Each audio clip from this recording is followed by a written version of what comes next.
Center for American Progress Action Fund. My name is Winnie Stackerberg, and I'm the Senior Vice President for External Affairs here. And it's an honor to welcome the Majority Leader to CAP.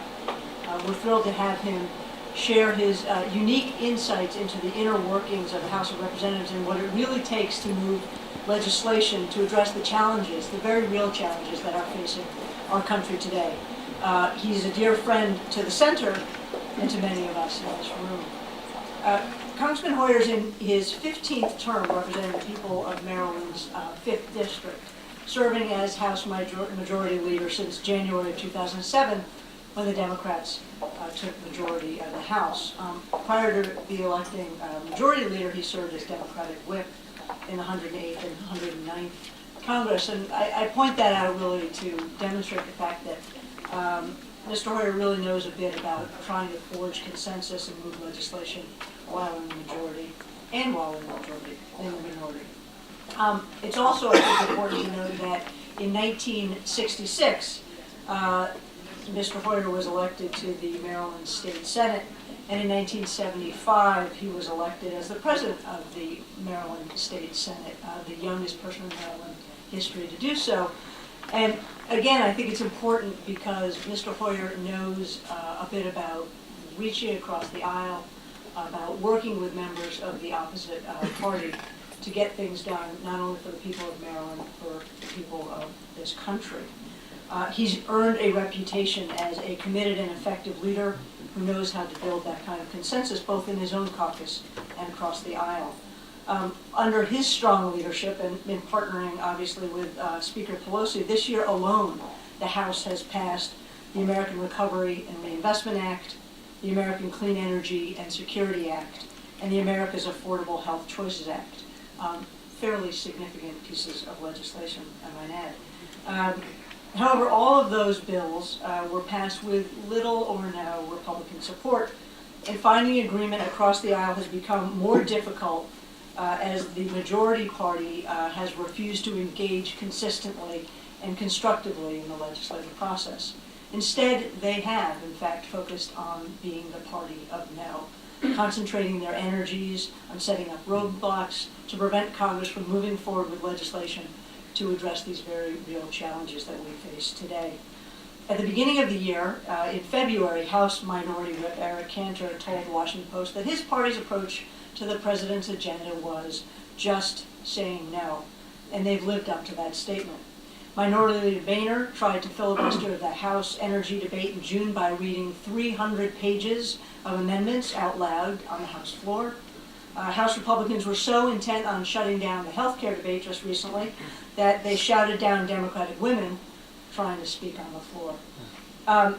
This phenomenon of the party being no is not limited to the House of Representatives. Last week, Senator Gregg sent a memo to his Republican colleagues laying out parliamentary maneuvers that could be used to prevent debate on the health care reform issue coming up in the Senate. And as some have pointed out, this 3-page memo is in fact longer than the Senate Republican alternative to the health care plan, which doesn't exist. Majority Leader Hoyer will discuss how this strategy impacts Congress's ability to deliver for the American people and whether there are more productive alternatives for the minority party. We are thrilled and honored to have him here. Please help me welcome the House Majority Leader, Steny Hoyer.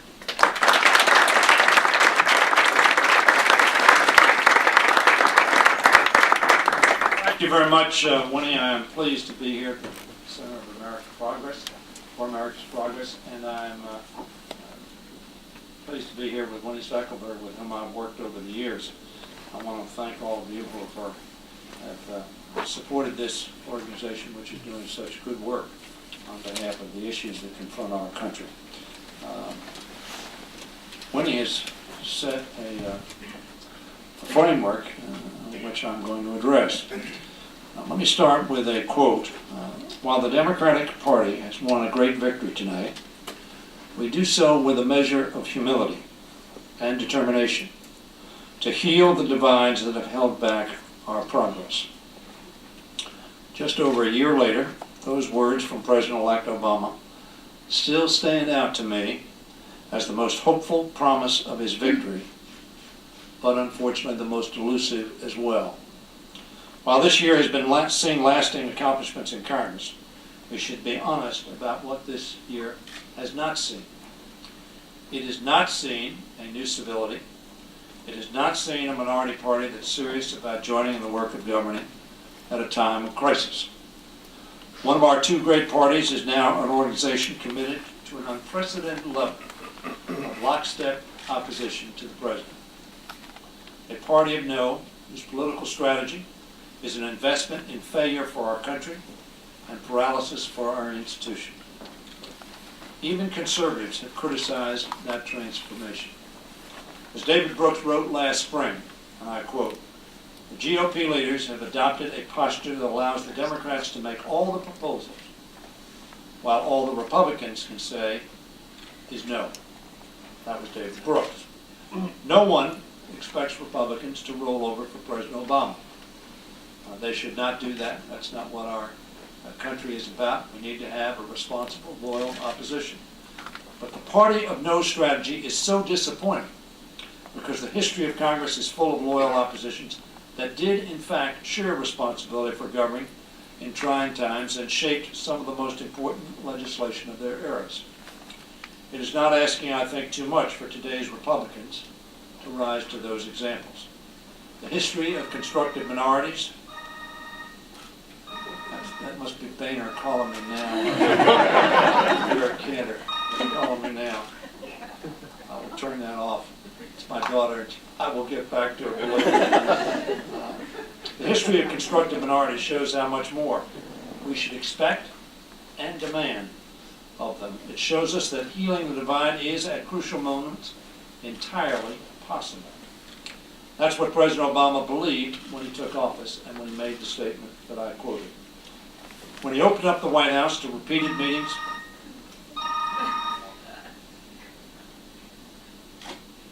I will give this mic.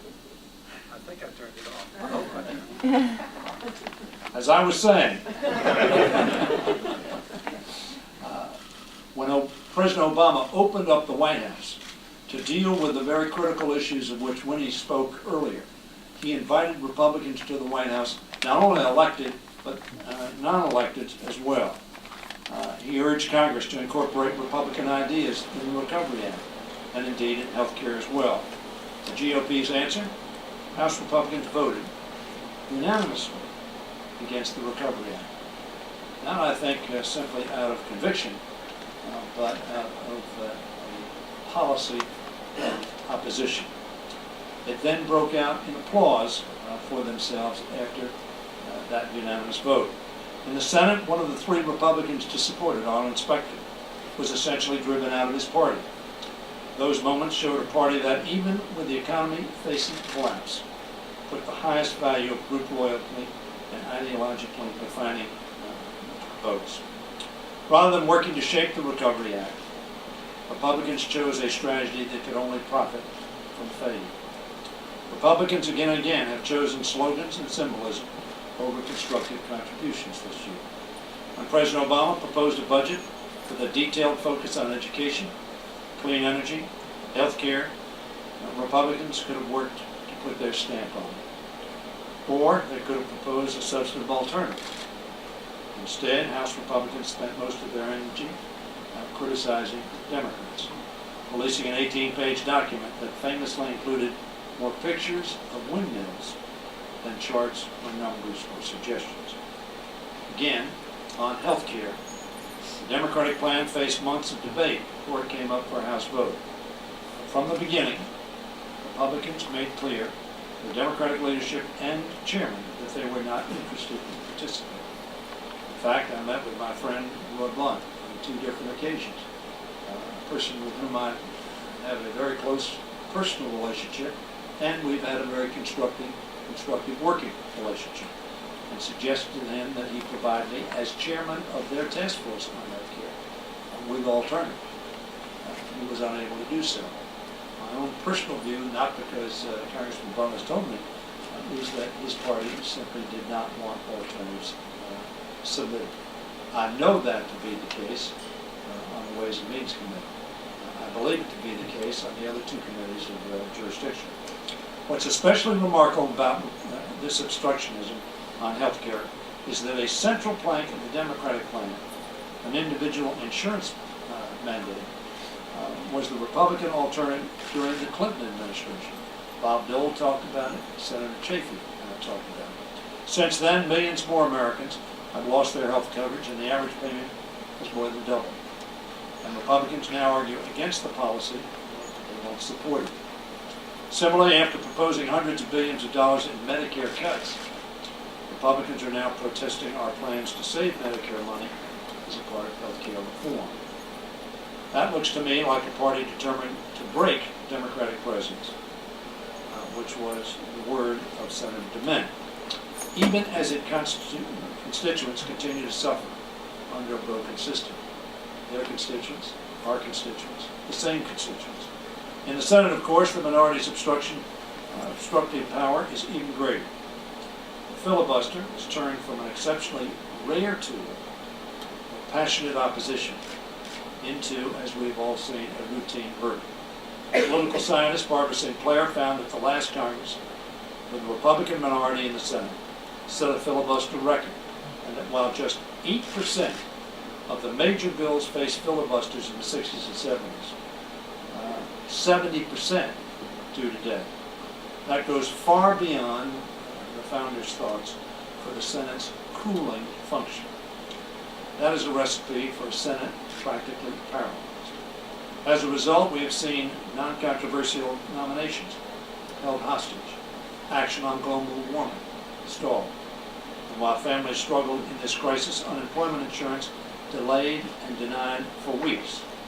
Unemployment insurance that was ultimately approved on a unanimous vote. It took 3 filibuster votes, cloture votes to get there. Just last week, Republican Senator Judd Gregg circulated to his colleagues, as was pointed out by Steny, an obstruction manual, so-called, full of helpful tips for taking advantage of Senate rules to stall debate on health care reform. Rules are appropriate, rules need to be followed, and they need to be employed. But simply to employ for the purpose named in the document submitted for obstruction is not what the American people, I think, wants to be doing. Tips like offering, quote, an unlimited number of amendments, germane or non-germane, on any subject, or making a point of order, with or without cause. This was the same senator who 3 years ago blasted, and I quote, obstruction for the purpose of obstruction. The shoe, of course, was on another foot at that point in time. And I might add that Democrats themselves are not totally without blame for employing the rules for obstructions, etc. In the same way, Senator Jeff Sessions chose to filibuster President Obama's first nominee for appellate judge, saying, and I quote, "This side," meaning the Republicans, "cannot acquiesce in a philosophy that says that Democratic presidents can get their judges confirmed with 50 votes." Now, without knowing the history, that comment would not be, I think, a productive, positive comment. But when you know the history, it's even worse. The key words are Democratic presidents. Because when the president was from his party, judicial filibusters were, and I quote from Senator Sessions, unprecedented, obstructive tactics. That is the deep irresponsibility, in my view, of our minority party. And I'm not the only one to see it. One observer complained that Republicans are, and I quote, not consistently, methodically offering positive alternatives. Another called on Republicans to, and I quote, offer, based on their own principles, solutions to these problems. And a third said this: the Republican leadership in the House right now is constantly trying to play a political game to get a headline. Now you say, Mr. Hoyer, or Congressman Hoyer, or Leader Hoyer, whatever you say, maybe not quite as compliment, you're just using these partisan quotes. Let me tell you who made those quotes. They're not liberal bloggers. Newt Gingrich made the first quote. Jeb Bush made the second quote. And Dana Rohrabacher, current member of Congress, Republican from California, made the third group. But as much as it disappoints me, this refusal to participate is kept in place by a number of powerful forces. There is a media that so often finds it more profitable to incite rather than to inform, including media figures who are eager to punish any Republican who deviates from the party line, and eager to celebrate members who break Congress's basic standards of decorum.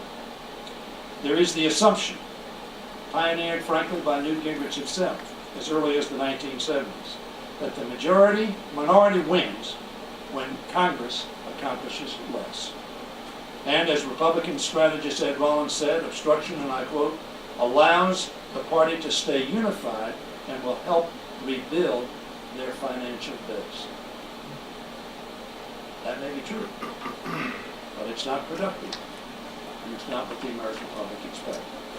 Party of no strategy also stems in part from Republicans' allegiance to interest groups determined to keep Bush-era policies favorable to them in place. In fact, any party that finds itself on the losing end of an election has to struggle with similar forces.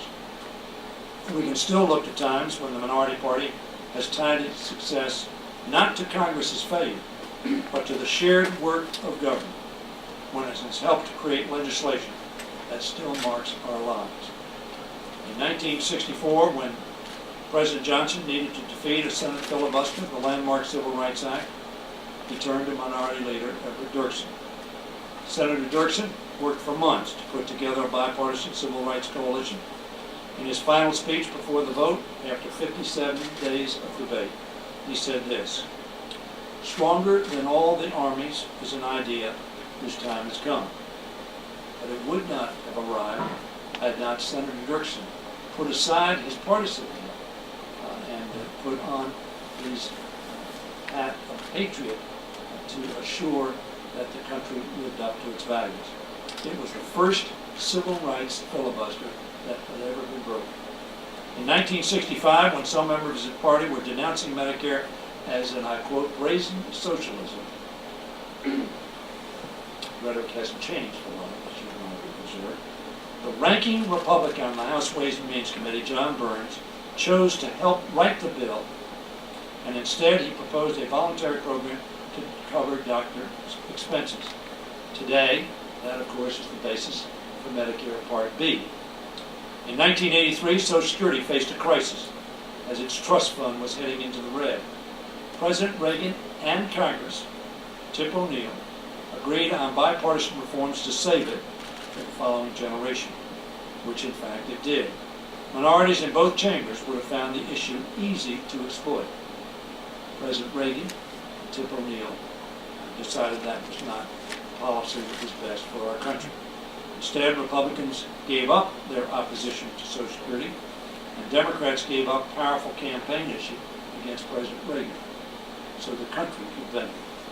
The compromise had the key backing of Republican Minority Leader Bob Michel as well, an extraordinary leader of the Congress of the United States, whose presence is sorely missed, in my view, in the Congress today. A man whose decency and seriousness about the legislative process are still a powerful example of constructive opposition, loyal to principle and country. In 1986, Republicans and Democrats compromised on a major tax reform bill to simplify the tax code, lower tax rates, and close loopholes. Without bipartisan agreement and work, that would not have been accomplished. In 2001, Senator Ted Kennedy helped President Bush pass major standards-based education reform, No Child Left Behind. Again, Senator Kennedy was negotiating from the minority for most of the months leading up to the bill's passage. It's true that he later criticized the president for failing to fully fund that bill. That shows how the minority can benefit from staying involved. It was exactly Senator Kennedy's involvement that gave him such a strong standing to criticize and push for further funding.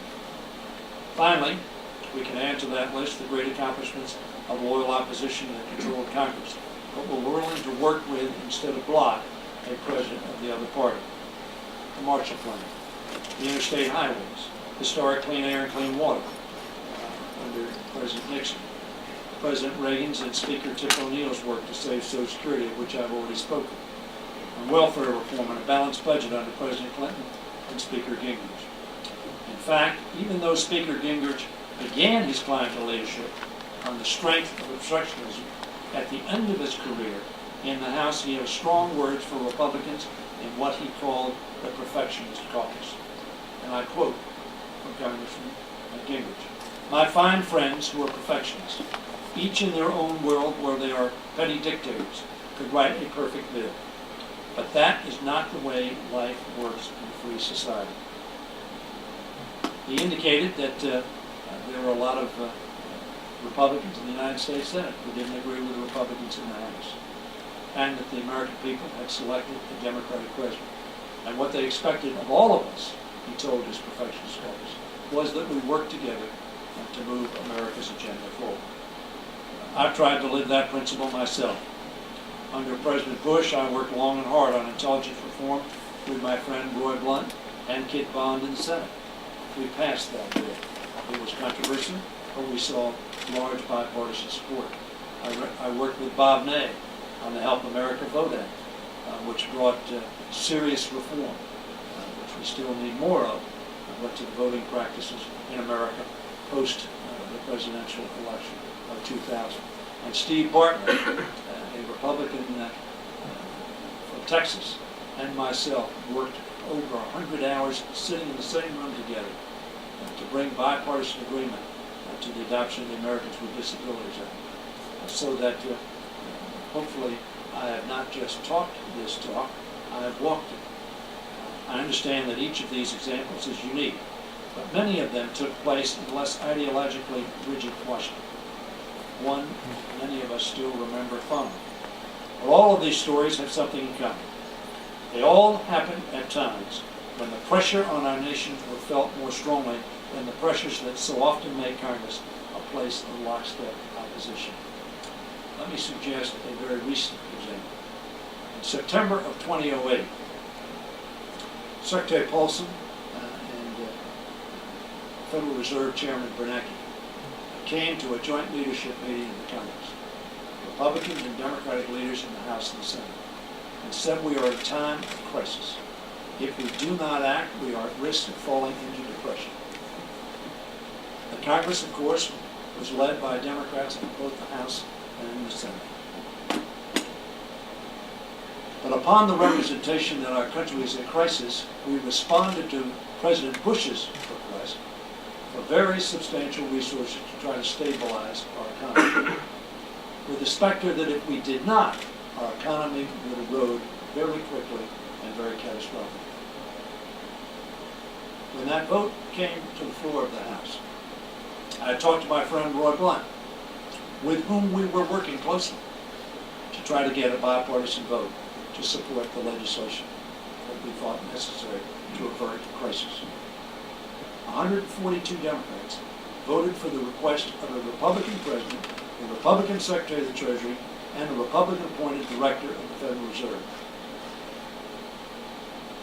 Less than a third, approximately a third, of the president's own party responded to support this proposition. The bill failed. 3 days later, Speaker Pelosi and I, Senator Reid, called the Senate and House back on Friday because we believed our country was at a critical abyss that needed to be avoided. I'm proud to say that 172 Democrats on that Friday, some 72 hours later, supported the request of the Republican president. We picked up only 30 additional Republicans, and they continued, the majority of them, to oppose their president's request. So that it is not simply talk. In fact, Democrats responded in a bipartisan way at a critical time just last year. They all prove that when it matters most, the opposition can make a true difference while staying true to its principles. I think that's what we did. Today, when it matters so much, I hope that a principled Republican Party will once again step up to its responsibilities. I know I don't have much power myself to bring about that change. I can talk about it, but I can't affect it. But I can keep reminding my colleagues of what our country needs and expects of them, as Newt Gingrich did in talking to his perfectionist caucus. How much we will honor their willingness to stand up to the forces of extremism in their party, or frankly, in our party. As Minority Whip Cantor did when he criticized Rush Limbaugh for comparing President Obama to Hitler. I also know, in closing, how easy it is to accuse me of being disingenuous for even making this argument.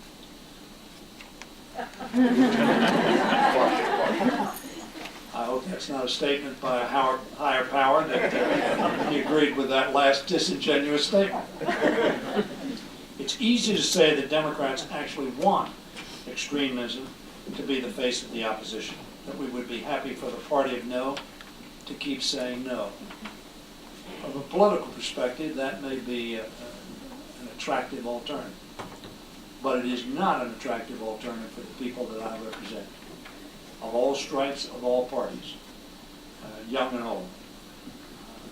That expectation or hope is not true. We want to work together. When we say no to the work of legislating, we do real harm to the institution of Congress and our nation's future. First, when one party takes itself out of the process, it means that less substance is debated openly, and that the debates do happen are empty exercises. When that happens, Congress is truly less accountable to the people.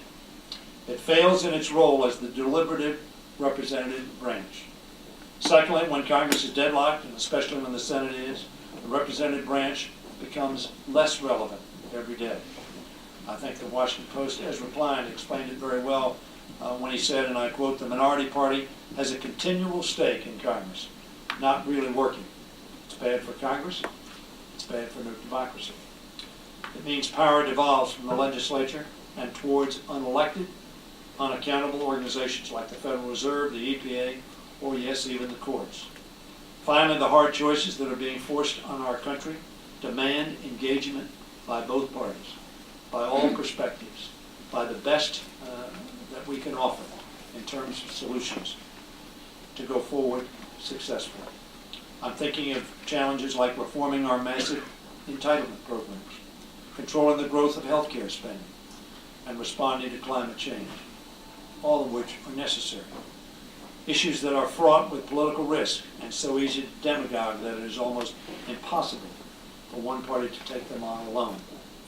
I refer to O'Neill and Reagan dealing with the Social Security crisis of the early 80s.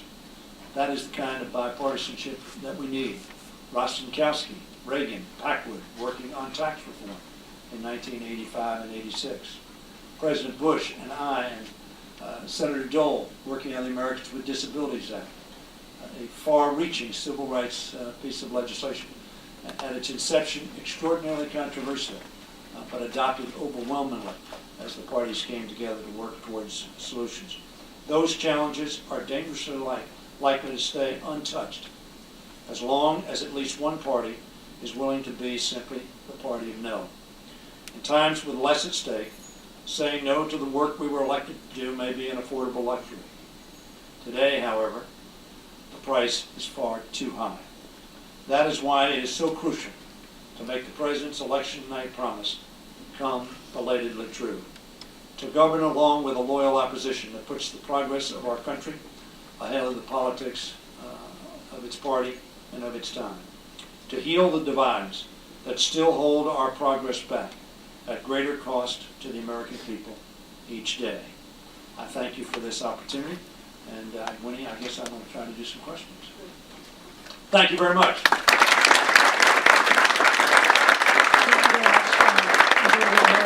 You mentioned in your remarks, and I'm going to open it up to the audience if I could have the press ask the first couple of questions. The majority leaders on their pretty tight timeline.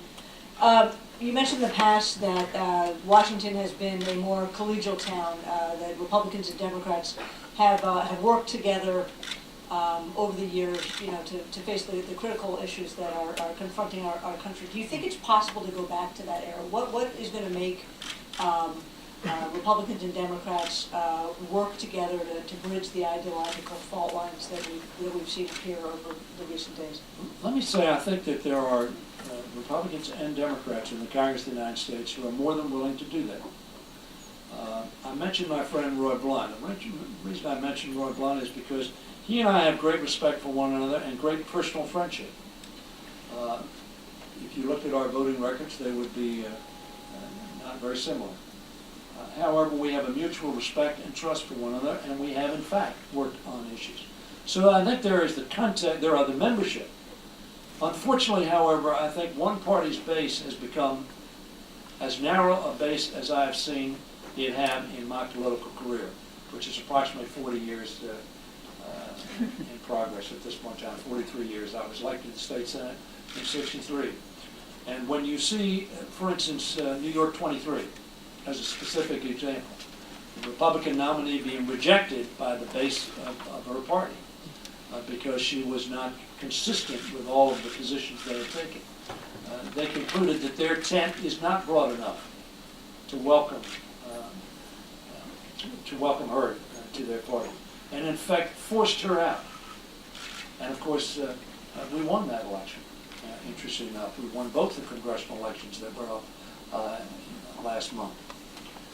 The membership, though, I think, there are still those who are willing to work. We saw that even in the Recovery and Reinvestment Act, where we saw 3 United States senators of the Republican Party willing to cross the aisle, one of whom I observed effectively forced out. How was he forced out? Because a representative of the most conservative wing of his party decided he was going to take him on. In my own state, we saw Wayne Gilchrist, a moderate Republican, forced out, not by Democrats. He didn't run in the general election. He was forced out in the primary, as happened in New York 23. So that I think the opportunity is there. But to the extent that we have, and I mentioned the media, when I was growing up, I watched the news, and along with all other Americans, I don't know that everybody watched the news, but a large segment watched the news. Who do we watch? We watched NBC, CBS, and ABC. A limited number. And who do we watch? Walter Cronkite, Huntley Brinkley, Frank Reynolds, Eric Sevareid. People whose major job as journalists was to inform.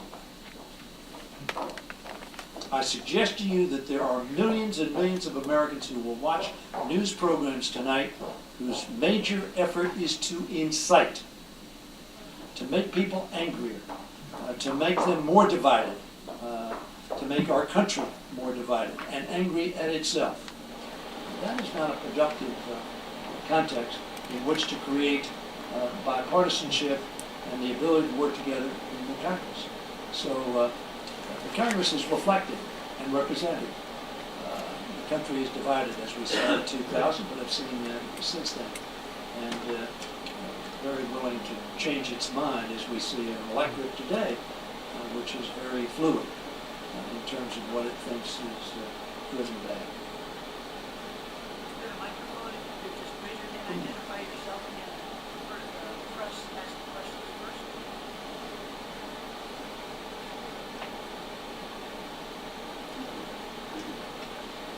Hey, it's Andy Barr from Politico. I wanted to ask you, you say that you don't want to hear all this rhetoric from Republicans. You'd like for them to tone it down. And yet, political guys on your side, and certainly Center for American Progress, does their best to highlight that stuff anytime Republicans say that. How do you reconcile those two things? Well, I spoke with We learned Gingrich's lesson as well when we were in the minority for 12 years. And we could be equally confrontational. Although I cited a number of examples in the minority where I worked with members of the majority party to effect things that I thought were good for the country. I think certainly you highlight those, whether it's the Center for American Progress or we do it as well.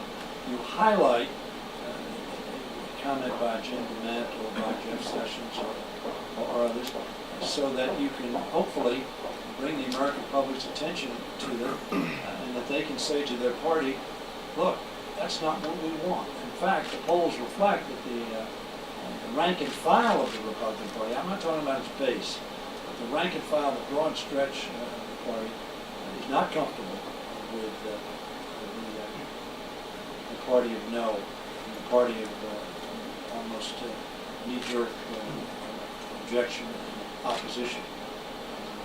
So that if you don't highlight what's happening, the American public don't have an opportunity to engage.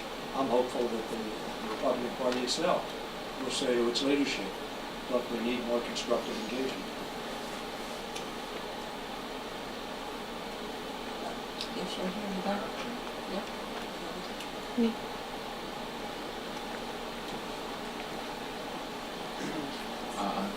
Congressman Hoyer, I'm Gaynor Marshall with Doing LaBeouf.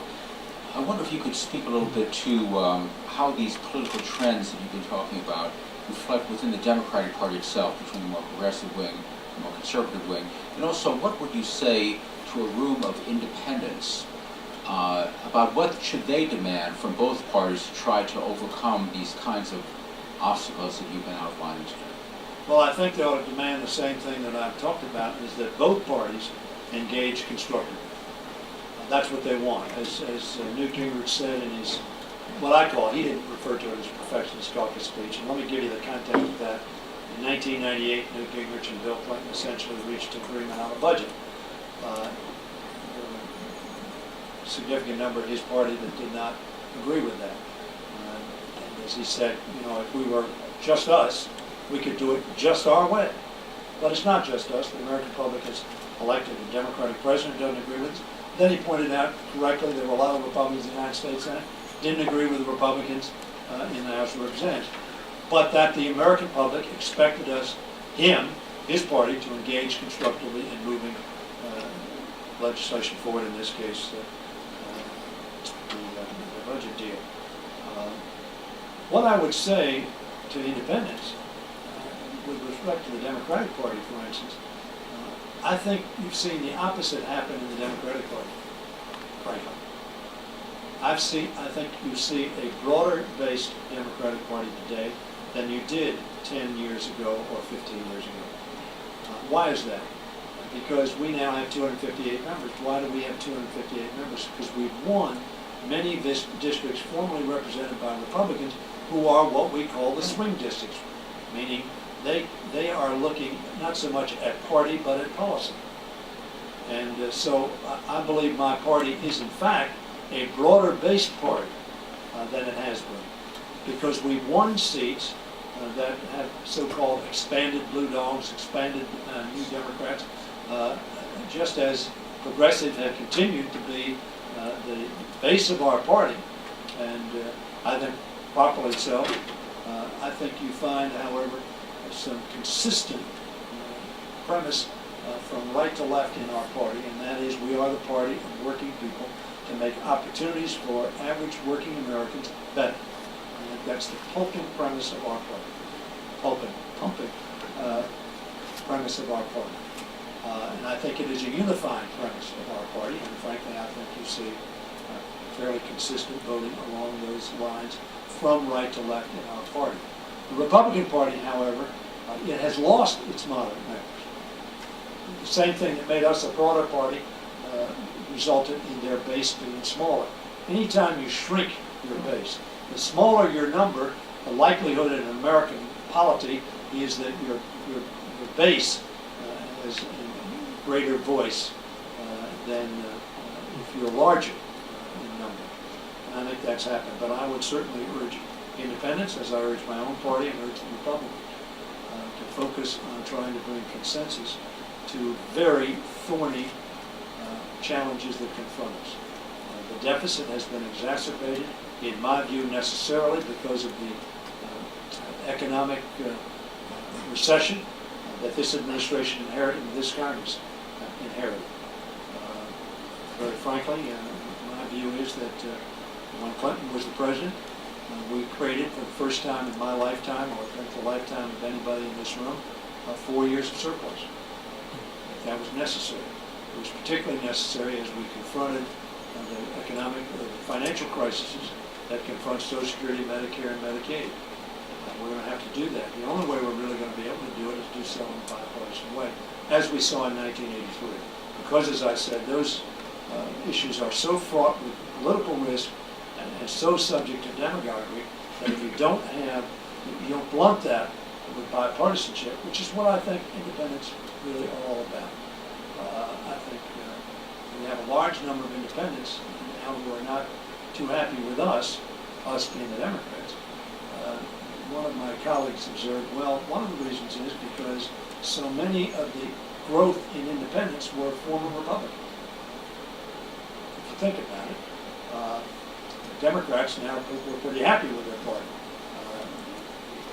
Republicans were not, particularly moderate Republicans, became independents but had Republican leanings.